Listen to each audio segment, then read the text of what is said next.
It is 4 p.m. on May 26, 2026. This is the Parks and Recreation meeting. I'll call the meeting to order if everybody would stand for the Pledge of Allegiance.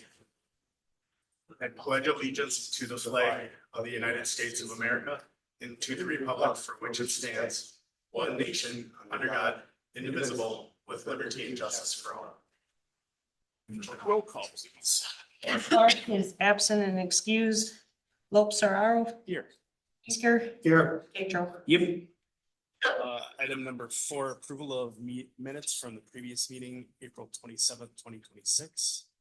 So moved. Second. I have a motion and a second. Any discussion? All those in favor say aye. Aye. Any opposed? Motion carries. Any public comments? I don't have anything here. Does anybody in the audience wish to give public comment? I do. Okay, go ahead. If you'd please give your name and address for the record. And limit, 6504 Zinser. okay, and if you could limit your comments to 3 minutes, please. Real quick. Okay. Well, here because of the dogs, when I saw that, I think this is ridiculous. There should not be animals allowed into a public pool, period. I like dogs, but it's not a place for them. We have rivers, we have lakes. That's where they belong. Thanks for your time. Thank you for your comment. Any other public comments in person or online? We have someone that has their hand raised, Vern M. online. Okay. Go ahead, Vern. No, it's not actually Vern, it's Jim Pensonault, but your lousy security measures require me to put in a name, and that's just the default name that came up. Can you hear me?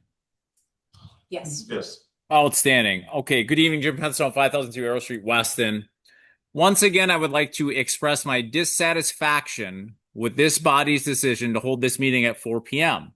It most definitely demonstrates that there is zero desire for interaction and input from the general public. No public meeting should be held before 5 p.m. unless absolutely necessary. There is no meeting after this one, and therefore this meeting could start at 5 p.m., but you choose not to. If any of the committee members were so inclined, they could very easily correct this concern moving forward via agenda item 12. The funding report for Kennedy Park is quite remarkable and totally unbelievable at the same time. The receipts and expenditures are both equal.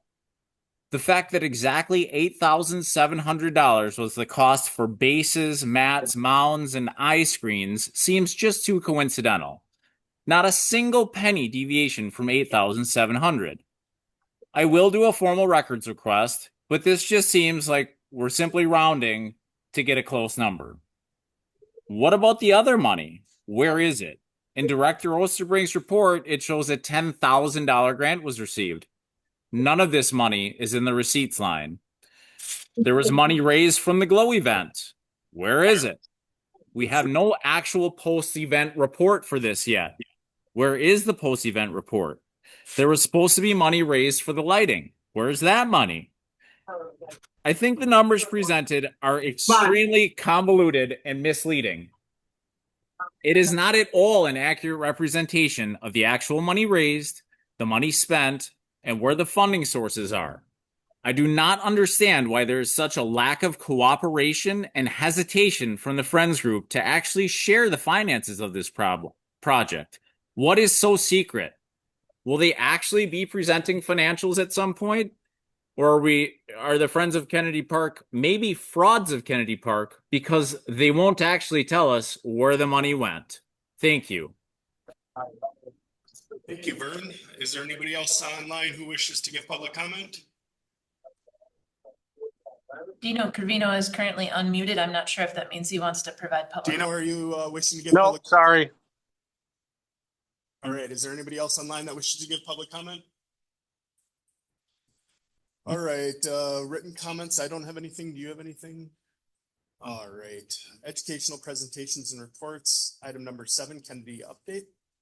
Sean? So the update is pretty similar to the previous update. We're still, with the board requesting a quarterly update, we don't do like a full.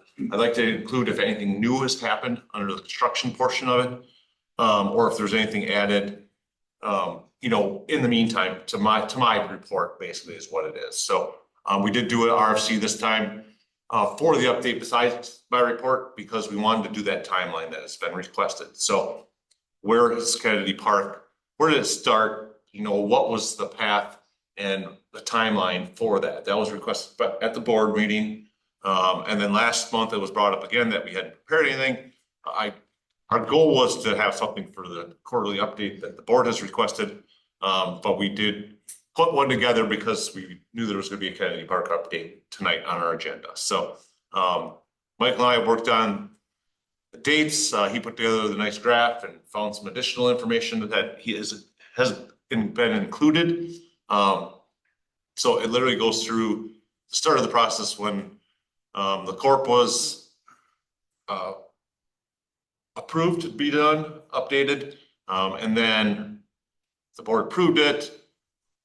We reviewed drafts and the corp was finally approved in 11/20/23. And then the master plan, Kennedy Park master plan, was also approved the following month. So then into 23 or 24, say, that's when started discussing with the friends group and others the possibility of moving forward with the master plan. So I'm assuming if you have some questions, I can hopefully answer them for you based on the timeline, but it literally lays out the timeline from start of the process to right now. Literally up to the most recent ribbon cutting, which is held on May 9th by the youth baseball for both the Rajek and the Weston fields. Scott, do you have any questions? Just clarify. So I wasn't on this committee at the time that this all started, but it's my understanding that there really was no timelines put in place for fundraising, and that my understanding is that this could go on 10, 20 years to bring this, but the village's monies that we're going to use to improve will be used in conjunction with the funds of Kennedy Park. Is that correct? Yeah, I mean, So- the village still had plans to upgrade Right. certain items. So, I mean, it's more of the infrastructure stuff, but, you know, we did have plans to replace the Kennedy Park bathrooms. You know, they were built in the 70s, shelter was built in the 70s. Those are all future plans, but we kind of put them on hold because of this project, you know, as far as getting them in the capital improvement plan, et cetera. Also the rebuilding of the well house on the northwest corner Right. is still planned. So the well house is still, that building would be redone, and we're trying to make it a combination building so it can house multiple items. So we still had storage for Kennedy Park, you know, possibly a warming house, and then the well house also that will stay there also. So it's mostly infrastructure stuff, you know, blacktop, and then, like I said, some of the buildings that would be part of the villages.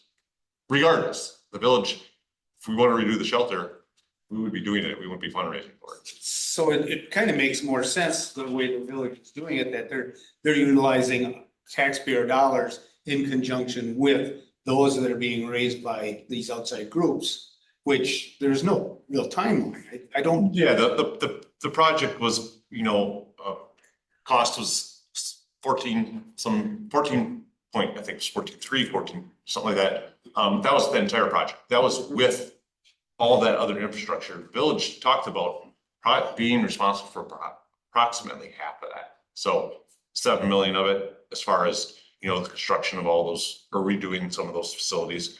Because it was a process, like, you know, we were doing playgrounds and we were talking about the shelter and the bathrooms, and it's just now with the master plan, you know, we phased it differently. So, but nothing's moving forward until the funds are raised to do other things. So That's not this committee's responsibility on the funding. That's the Friends of Kennedy Park. yeah, they are So why- the nonprofit. I don't understand why everybody's all, oh, where's this money? When it's supposed to be a long range fundraiser. And nothing was ever said that it was gonna be, in 5 years, we're gonna have the money. No, Right. our MOU with them does, I think, refer to 10 years. That we Okay. would hope that a project would be completed in 10 years. And if not, then nothing moves forward after that, then with the I wouldn't say nothing moves forward, but I think that if we weren't totally completed with the master plan in 10 years, is it time to reevaluate the master plan? Okay. We could do that, or we would, maybe, and in 10 years, I would say things might change and we might have other things that get included in the master plan too, so. True, true. Yeah, I mean, it is just a plan. Right. Plans change. I mean, we didn't have a plan to have the farmer's market there up until we were notified last year that we had to move it. So we have the farmer's market there. Yes, it's not in the master plan. Doesn't mean it can't be in the master plan. It's at a site now. It's operating. It seems quite busy the times I've been there. So yeah, it's that. And then as far as the fundraising stuff, they do have a planned presentation to do something at their first tournament in June. And I know Louise had responded, and I had actually called trustee and talked to her about it, because she had asked the question on, how come we haven't seen anything? Well, they want to do an announcement, a check presentation to the community foundation with the kids doing it. So that's where that is at. They do have a dollar amount, but they want to do something public, a public presentation of the funds that were raised for that. So. And I think sometimes with some of these fundraisers that I've been acquainted with, is some people don't want to give their funding until something else happens, so, I mean, there could be more money out there that they don't want to reveal yet too. Possibly. Yes, I mean, I've seen that in other fundraisers. they do give us updates, small updates, but it's like, we have a line on another possible donor. Yeah. But it's not, They don't you want could to say that all the time, but we're not putting names out there, you know what I mean? Like, they're working on different things at all times, so. They just had a cookout on Saturday at ASAR. And of course, I asked right away this morning, how much did they raise? Just curiosity, I was just kidding, I'm like, they're not gonna have that figured out yet, because they're covering their costs too, they can't just give everything that was raised. So, and as far as the $8,700 in other revenue, that was actually just the contribution, one of the contributions that youth baseball used towards purchasing those items. They don't provide us receipts for items they purchase, so we would not have any information showing that what they spent. But they let all groups use their items. Yeah, it's used by the school, used by fast pitch and baseball. So they helped outfit the fields. I mean, we were concentrating on building 2 fields last year, and all the other things that come along with outfitting them, like L screens for the batting cages and pitching or batting mats, stuff like that to protect the turf. So they have definitely helped outfit the facility. Just got another email today. They bought shelving for both of the dugout storage areas and some other items. So they continue to add to it. I mean, and of course they made a $15,000, I believe it was $15,000 contribution. Everest Baseball did it themselves as first dollar in, or similar, or was it 25? I don't remember the exact amount, but so they have donated funds to the project also from that. So.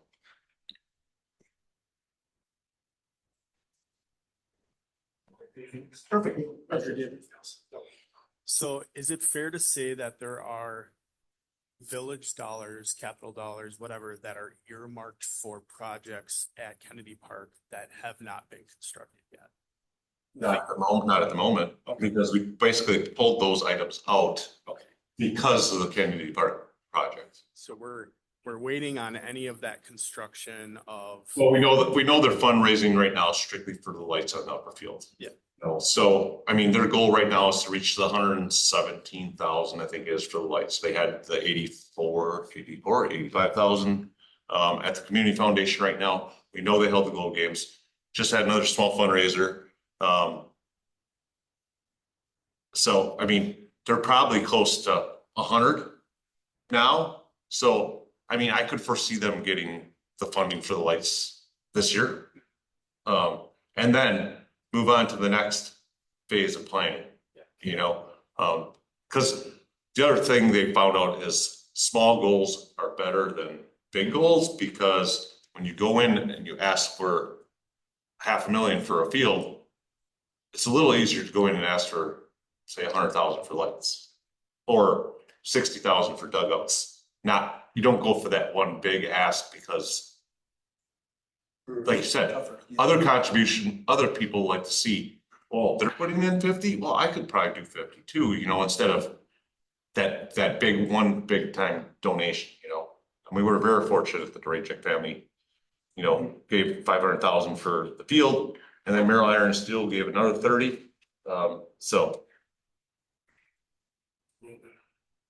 The only caveat I would put to that is the aquatic center. We do have capital funds for the aquatic center, Yes. which Is is. a whole other thing. Yep. And I do think there's a little bit of a misunderstanding when it comes to master plans of all sorts. We have Schofield Corridor master plans, Bike and Ped master plans, Kennedy Park master plans. There's master plans for a lot of things that get developed to help staff know where to go with things and how to develop things, or things that the community are interested in. But that doesn't mean that's exactly what's going to happen and that it's happening right now. It's a plan for the future. So it's important that when people see master plans, they know, okay, this is something that's been developed to help guide where this is going to go. But things can change year after year. And people should give their feedback about that. So I think it's important that as a village, we don't sink a lot of money into the infrastructure until we know exactly how Kennedy Park's going to develop, because we don't know if things will change over the years. And I think it's also important that we give Friends of Kennedy Park a little bit of grace. They are a volunteer group who have been putting a lot of work together to fundraise for this project that betters the entire community. They aren't withholding information. They're just saying, we want to announce this at our tournament next month, which I think we owe it to them. They're a volunteer organization. And if people don't like the numbers they hear, we can certainly ask questions about that, but I think we owe it to them. And if people in our community are passionate about this project, there's nothing that's stopping them from getting involved, reaching out to the Friends of Kennedy Park and asking how they can help out and fundraise for this project, how they can contribute, and we can keep pushing this forward. But we'll keep asking questions. We'll keep this on the agenda every month to see the changes that are happening. And that's something I think we have to do. And we'll, as trustees and a board, we'll just keep seeing where this goes. But I appreciate that update. I'll get off my soapbox now. Any other questions? So the other thing I would add to that is that you said it perfectly. The plans are here to help all of us. Like staff changes, committee members change, board members change.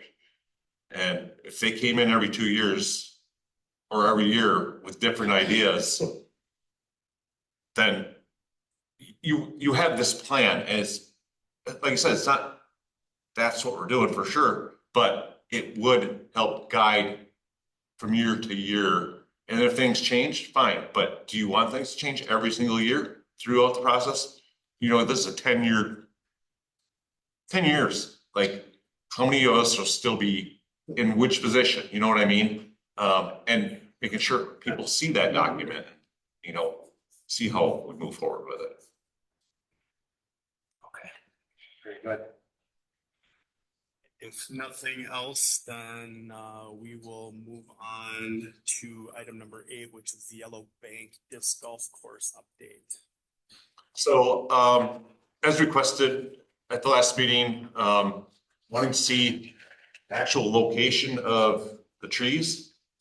So I did put a PDF of the river in the packet, and its approximate location because there was two areas where trees were pulled out. Dan's way more familiar with the location, but he did take me out there and showed me the first one before the second one moved in. And the other ones that are in there. It's not just the two, but those are the two largest ones, with the root balls and everything that was there. So I also included a couple pictures that Dan shared with me. This spring, of the size of the trees. And the other thing is, if you see the second picture, the river's high enough at that point to clear that log. But the river changes constantly, and as the water levels drop, it would make that impassable because the tree goes across the river so far. Are these the mats? Those are the mats. So that is the mat installation across the pipelines. So if you physically can only see like the first ones, if you're in the parking lot, because it's when you go up the hill, when you have to cross the pipe, there's two gas pipelines. You can see the extra material that's placed over those areas along with the mats underneath them to protect them from the equipment like that. So, and then a couple pictures of them placing the mats, backing up in with the equipment they were using. Those are the mats when they're on the front of the loader. And then the additional material that was added to the areas where you needed approaches up to the mats yet so they could get on them. And then some of them needed extra material just because of the depth of the gas pipeline. That looks like a 6x6 post. It's a little bit bigger than 6x6. I think they're 8x8s maybe.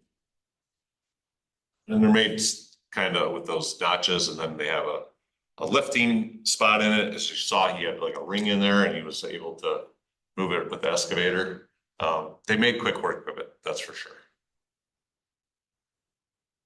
We just have kept saying mats, so that's not. Yeah, mats, the wood mats. Yeah, like. These are wood mats that they use. And like construction companies that work over that type of stuff have hundreds or thousands of them. Because when I was down, where was I? I saw they had thousands piled up next to the road for a construction project. I think it was when I was down in Madison.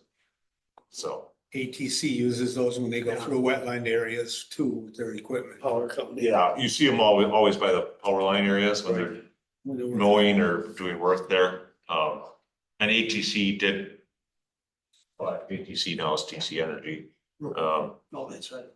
That changed.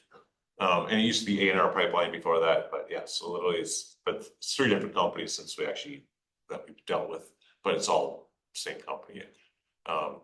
They came on site a couple times over that time period. I know you met with them and then showed up the day you guys were working on the mats, right? He had to be there just to Yeah. be there, and then he did a walkthrough afterwards. And they're the villages, so they will, yeah. And we have a couple extra that may be able to be used on another project. Trail. Yeah.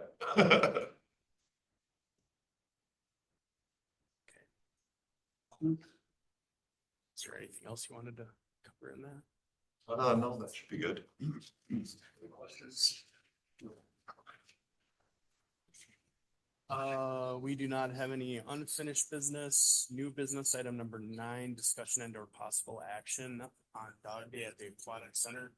I guess unless there's any opposition from staff, I would prefer that we defer this for a month. It was Katrina who had asked for this, and I know it's something she has been interested in. So I think it would be best for her to have the opportunity, and unfortunately she had a unforeseen issue that caused her to not be here today. So if there's no, Objection, I might know. I would say, do you need a motion to move it to next month, or are you fine just? I think we're comfortable with deferring to next month. We wouldn't need them. And Andy will be sure that your objection is noted. It just, we want to make sure she has an opportunity to also speak, and we'll keep you apprised. Well, maybe I'll come back. Okay. All right. That'd be good. Okay. All right, item number 10, discussion and or possible action of graffiti on the Eau Claire River Trail. Chair, Vern raised his hand again. I'm not sure if he wants to speak on the last item or this item. Mr. Pincinel, were you asking to speak on the Dog Day at the Aquatic Center, or Sorry about that. I will move my mic. Thank you for letting me know. You're completely inaudible, Louise. I can't hear you. You either got to use your outside voice, your man voice, or go get a microphone. I have Please. a microphone right here and I feel like I'm speaking very loudly, but I will do better. I'm Thank- sorry. Yep. All right. If people couldn't hear, we decided to table that next item or move it to next month because the chair is unavailable today. Who would normally be here to speak on the dog part or the dogs at the aquatic center issue. We are now on the graffiti on the Eau Claire River Trail issue. Yeah, so this was an item that you brought up because I know it's some time on the trail.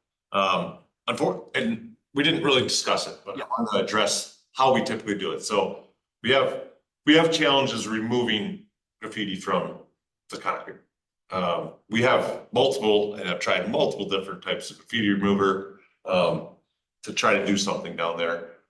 We're limited on obviously the access down there to get down there with on concrete. Our best removal tool is a sandblaster that we run through our pressure washer. We can't get our pressure washer. So the items would have to be removed if we can't get them off with traditional cleaning methods to get the paint off of the benches, garbage cans, stuff like that. And the benches are 1,100 pounds a piece, I believe. So, I mean, they're not the easiest thing to move and maneuver. So it would definitely be something that we would probably try to address off season to some extent, just because they won't get used as much in the winter. Or address it a piece at a time so we don't deplete everything down there. Of course, we'd like to try to remove it. And we don't want to just paint over it because it would just make it look like we just painted over it and it's not supposed to be painted. You know, none of those items are painted. Mhm. So, you know, we see damage down there. That's why there's no picnic tables left down there, just because they just destroyed them, literally. So, but the garbage cans and the benches, memorial benches that are down there, definitely, yes. We've tried various methods to get some of them clean. We actually had somebody that saw it and cleaned one of them a couple of years ago. And it all depends on the type of paint they use. So. I'll give my opinion unless you guys have anything you want to add first. I was just gonna say, is there any way that we could coat it with something to make it harder or easier to get the stuff off? You know, some type of a sealer or something. Well, they do make like anti-vandalism coatings now. Okay. So it makes it washable for you. Of course, they can still paint on it, but it makes it cleanable. I'm not sure about the concrete. That's more like painted stuff they do now. But I could look into it. And I think if we put like our luster seal, which is a glossy, really glossy, it looks like you put clear coat on it, it might work for washing stuff off too a little bit better, because it wouldn't actually be on the concrete, it'd be on the sealer. But then we'd be sealing it every 2 to 3 years, sealing all those pictures. Well, you're out there every year getting graffiti off, so. So definitely something we could look at.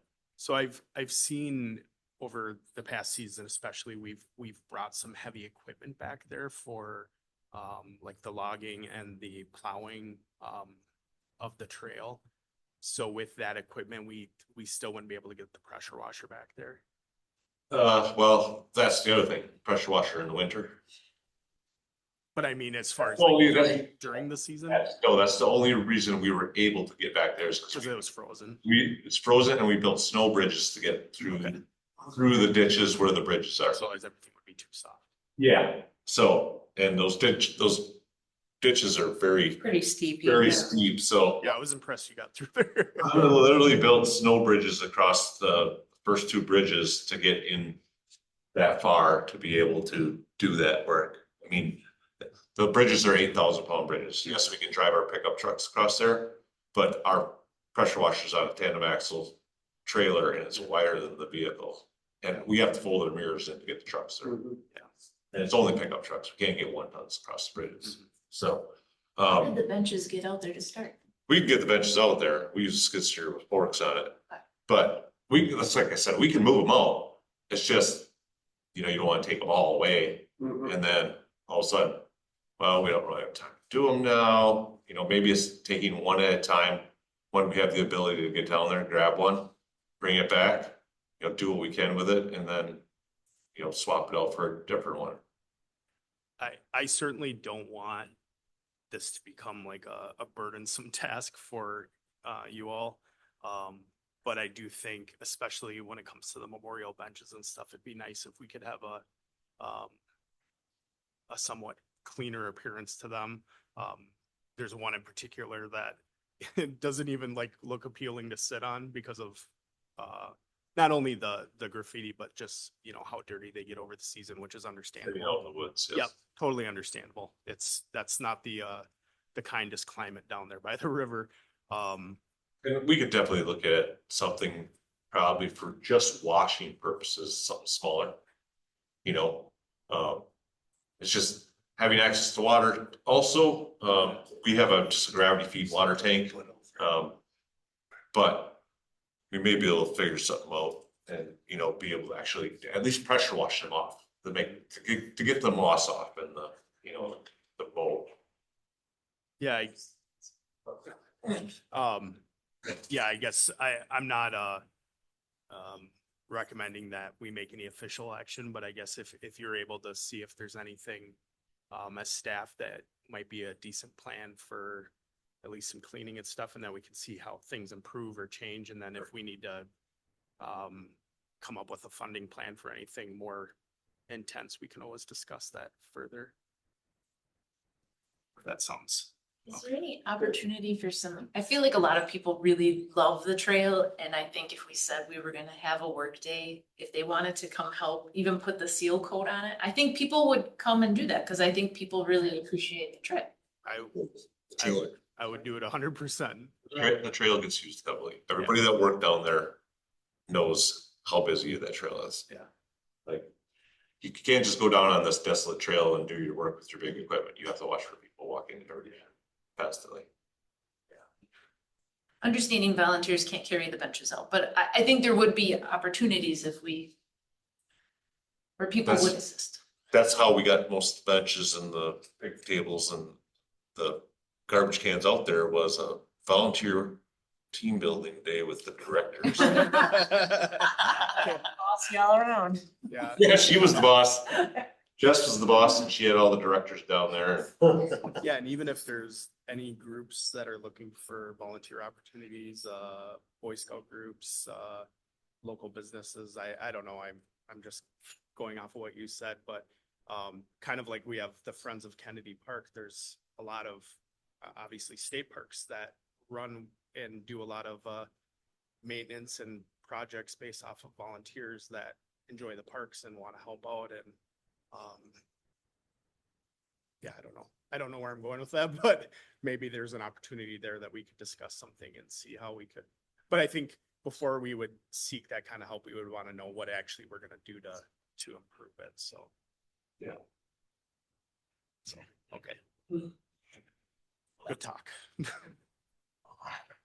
Well, I was gonna say, Dan probably knows that getting a friends group is not necessarily the easiest thing in the world. Yeah. Yeah. And I'm not saying it needs to be a friends group, but just that mentality of, cause that One or two work days a year or Yeah. something, you know, just. unlike a park, that trail doesn't need, I guess the year round, support or whatever attention, but it could use once a year touch up probably, but anyway, anything else, Jen? No. All right. Where was I agenda? Item number 11, discussion under possible action, Yellow Banks kayak launch signs. So in front of you, you see a updated group compared to the one that was in the packet. Dan provided that today. And we included hard copies for you. And then she also has it up on the screen sheet. Saved it so she could show it tonight, the updated one. And it was just a couple things that I had found last week. I mean, And they turned it around fast, because I think I talked to Dan Wednesday, Thursday, and he's got updated proof here by Monday. So, and it was just minor changes, but definitely, shared with us in March, I think it was, March. The first proof, I believe it was. And they definitely did some work to it since that one. So, Yeah, this is. If you're looking at version 7. Been very familiar with some printing. Do you mind just, I guess, sharing for the record, your represent? 2625 Northwestern Avenue. Thank you. Yeah, John, I'm sure will provide comments to me via email so that I can forward them to Crystal. This is one sign. If you look at your version or look up on the screen, there's eight launches altogether. Number 1 at Clubhouse Road and number 2 by the Mountain Bay Trail are, at this time, we don't propose to have signs at them, or the signs will be coming later. Number 3 at Highway J is in the Village of Weston. Number 4, obviously, at Ross is in the Village of Weston. Number 5 at Yellow Banks is in the Village of Weston. So 3, 4, 5, 6, 7, and possibly 8 are all going to have signs. 3 of them being in the Village of Weston and 2 or 3 of them being in the city of Spokane. Does the county own number 2? yes. That's actually a state. Oh, state property, State okay. park. Yeah, but the county maintains it.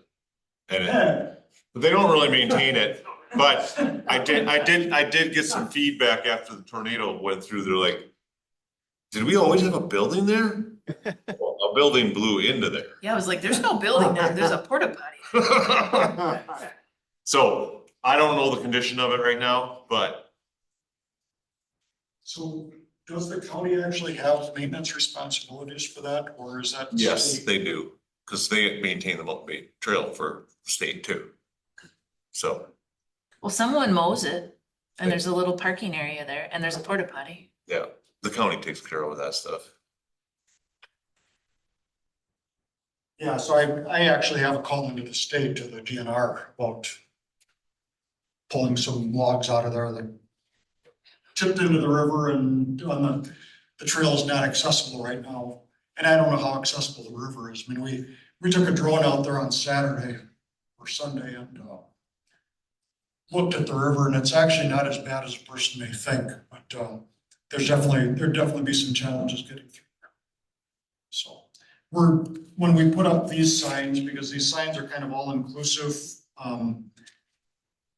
at all of the landings, basically the green area, the map area, actually page 1, first page is pretty much going to be the same at each of the landings. Other than this one at the top says Yellow Banks Landing, and they'll say different names at each of the landings, and there'll be highlighted areas at each of the different landings. But the back, the history portion will change at each of the signs that we put up. And it's not costing you anything. We're not asking for any funding. So there's. The QR code, I'm assuming, is the Kelly station. Yes, the river gauge, right, yes. And there's a donation, the donation URL goes to Marathon County Parks Foundation, which they've been instrumental in putting the funding together for the signs, and they have gotten some state grants for the waterways. So that's, to the best of my knowledge, that's where the majority of the funding is coming from.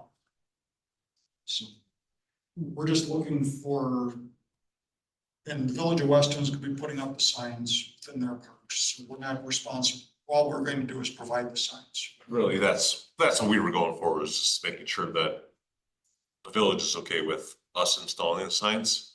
Because they haven't been aware of these signs for sure.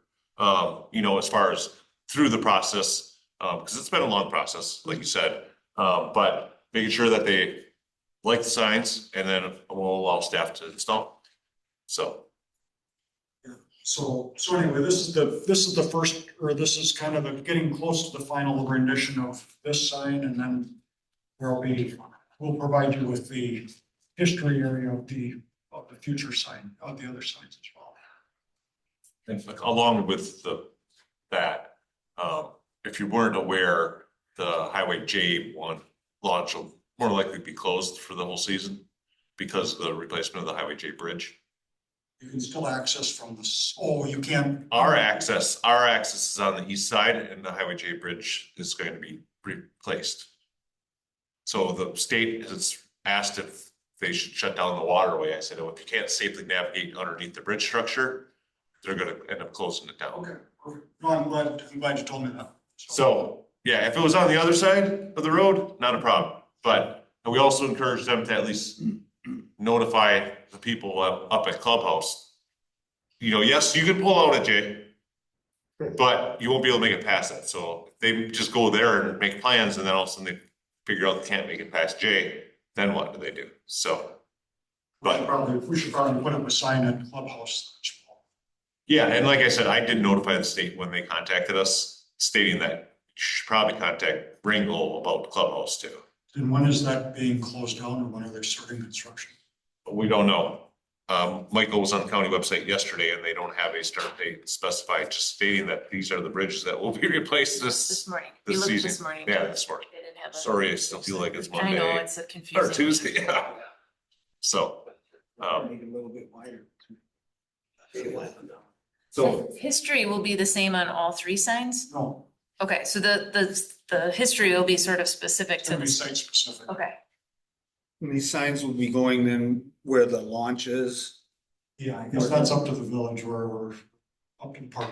People. yeah, I mean, we'll pick a location where the people will see them, you know, like the Yellow Bank's close to the parking lot, you know, Ross Avenue, probably near the parking area too, where they, Well, there's already a sign at Ross. I don't know if you want to keep things in the same location or not. yeah.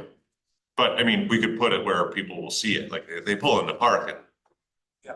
see it. I mean, you know, we do have the landscape area there. We should be able to possibly fit it in there. So,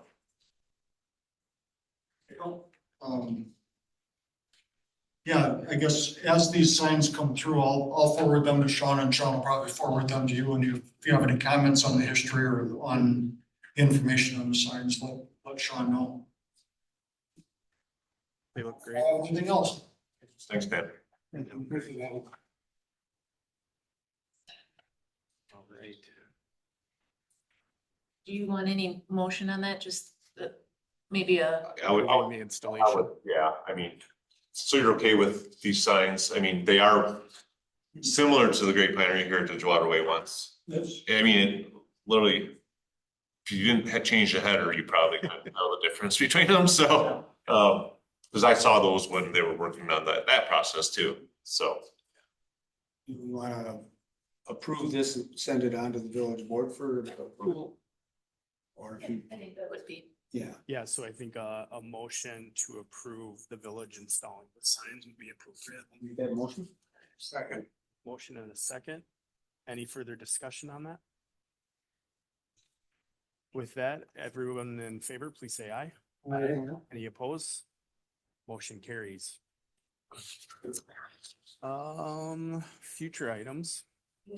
Thank you. Thanks, Dan. Future items, possible next meeting date of June 22nd, 2026. Item number 13, topics for future meetings. We'll definitely bring back the discussion on the dog day at the aquatic center. Was there anything else at this time you guys can think of that you wanted to discuss? I have something I could bring up. Yeah. So we did receive an email last week from an individual that is asking if we would be interested in participating in placing food allergy awareness signage on our playgrounds. They would provide the signs. Sure, we would have to figure out the installation because it is our equipment. We won't want them just putting signs on our equipment or if we have to post up. Just wondering if there was any interest in it because there's some people that are so sensitive. I think it was 1 in 13 or something like that. 1 in 13 people have food allergies. And it basically is saying, keep food in its place, like pick tables, etc. Don't eat and climb around on the play structure where somebody else could touch it and get, you know, a food allergy. I mean, I guess I'm not aware of it because I don't have that type of allergy. I'm super allergic to dogs, and of course I have one, which is the worst thing ever. But once we got them now, I can't get rid of them. So, but you know, touching a nut allergy, you know, people are that sensitive to it, and you're dealing with children for the most part. You know, they put their hand on that, and where does their hand usually go? Their mouth. As a kid, touch and put everything in your mouth. So, just wonder if you're interested in us, you know, further investigating and spending some time on doing that. That's fine. As far as I'm concerned, if you want to bring that back for further discussion by the committee, that's fine by me. Okay. Yeah, I mean, we don't want to spend time on it if we all of a sudden bring it to you and you're like, what are you doing? You know, the kids won't read it, so. Yeah, I respect that. I mean, I probably have some mixed feelings on it, but I think it's important to give community members an opportunity to speak about it, for other committee members to be here as well. So either way, I think it's worth looking into and we can discuss it. Yeah, I mean, and it's, you know, I have mixed feelings too, just because they're not the only group that may request something if we start doing stuff like that. So you have to, you know, be conscious of that, obviously, when you are looking at stuff like this. But I'm always down for being educated on things that I'm not super educated about, so. Okay, any other topics for future meetings? Remarks from staff. Sean, you've got your report in the packet. I do have a report in the packet. I did email it out to everybody when I sent it to the board, so it's literally, it's a repeat of the same thing. We did notice, and I think it was noted at the last meeting, that my report says we received $10,000 from the Weston, or the friends did from Weston Marathon County Parks. My report says 10,000, but it was actually 15,000. After we got the update, my report was already done. So if you look in the minutes from the meeting, it reflects the 15,000. So if you saw the news story this morning, am I on the right day? Yeah, this morning. That was the question that I got this morning from the reporter, was which one was accurate, because they found the two different numbers. We actually didn't see it or caught it, but it was already in materials. So it was, but it was updated to the proper number in the minutes. So. I think an important thing to note that I appreciate about the report and the Kennedy Park update is, while the Friends Group has only achieved so much money, there's also a lot of rejections that show, you know, they've been looking at a lot of different avenues of other opportunities that haven't worked out right now. Some of them may work out in the future, but they didn't work out right now. So that's some other work that's being done. So I appreciate seeing, even if it's a rejection, I appreciate seeing those, just so we can see everything that's being done toward this efforts. So I do have a little bit more updates that probably could have put it in here, but I think they wrapped up the painting today. I saw the painter leave. So the painting of the dugouts should be complete. The repairs at the aquatic center by the pool builder were completed. What day was that? Last week? Last Tuesday. Last Tuesday. So they pulled out, and then we kind of pulled in and started putting things together. We're about 3 feet shy of being full at this point. So we started filling this morning, and then hopefully we can get it filled up by end of day tomorrow. But it's still cold, so don't sneak in. It's still cold, yeah. I don't think you'd want to jump in there because the heat's not on. We're not pumping chemicals in it. We're adding chemicals manually as we fill like that, because we don't have everything online to fill that way. So they're doing lots of cleaning. Main focus is getting the pool up and running, because that's usually where we run into if there's any issues right away, because we can't fire up any pumps or anything till there's water. That includes all three, or the 2 slide pumps, activity pump, and the main circulation pump. So we try to do that first, then we can shift our focus to the building and getting things ready. Just said Scott from the Y was in last week. Yes. Just to check things out. there's no room for him even in the building right now if he goes to the garden area, because it's all stacked with lounge chairs, so, like I said, we'll be moving on to that once we get the pool up and running and balanced, and then we have training in there this weekend, and then pool rental starting next Wednesday, Thursday, Friday, and opening day on the 6th, so, we always try to start early, because there is so much to do. But like I said, focus on the pool itself first, get that up and running, and then the rest of the stuff we can get done pretty quickly. But it's, I don't know, feels like you should start earlier every time we do it. Anything else? No, I don't think so. Do you guys have any questions about his report? All right. Anything you guys have anything? All right.